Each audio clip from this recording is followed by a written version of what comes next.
Chers amis, je pense qu'il est important aussi de faire un point spécifique concernant l'IUT.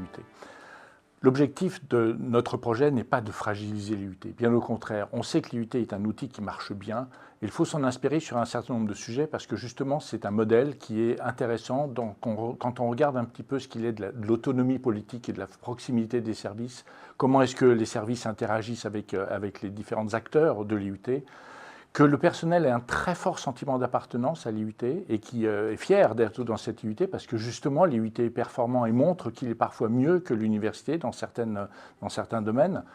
Il y a aussi une reconnaissance par la société de ce qu'est l'IUT.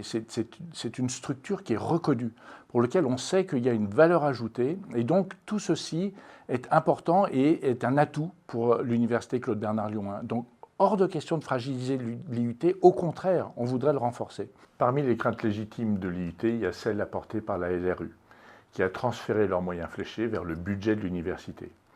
D'ailleurs, certaines universités en ont profité, c'est vrai, pour transférer une partie de ces moyens vers d'autres postes. À Lyon 1, ça n'a pas été le cas. Et il n'est pas dans notre intention que cela change. Le contrat d'objectifs et moyens de l'IUT ne baissera pas, et le budget propre intégré de l'IUT ne sera pas une variable d'ajustement pour nous.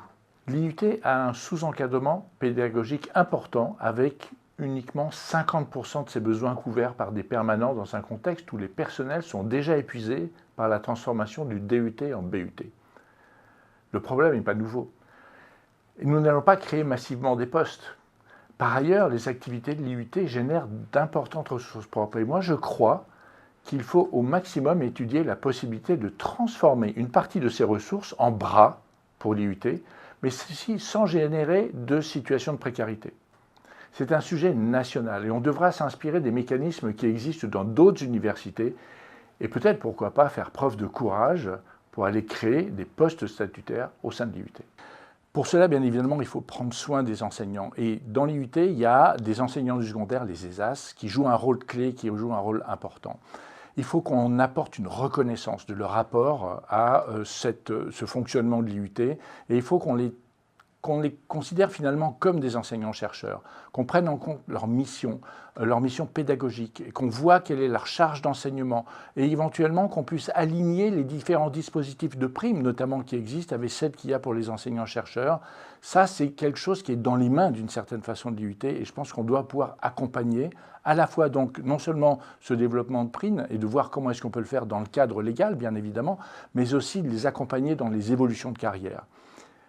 L'IUT n'est pas dans un esprit de compétition avec les écoles. Et c'est un enjeu que de gérer comme il faut les bachelors avec les écoles. Au bout du compte, ce qu'on va essayer de faire, c'est en réinstallant un climat de confiance entre les écoles et l'université Claude Bernard Lyon 1, dans lequel se trouve l'IUT, eh bien ne pas être en concurrence, mais plutôt d'être en complémentarité. Et dans ces conditions, tout le monde s'y retrouvera. Donc je compte sur l'IUT.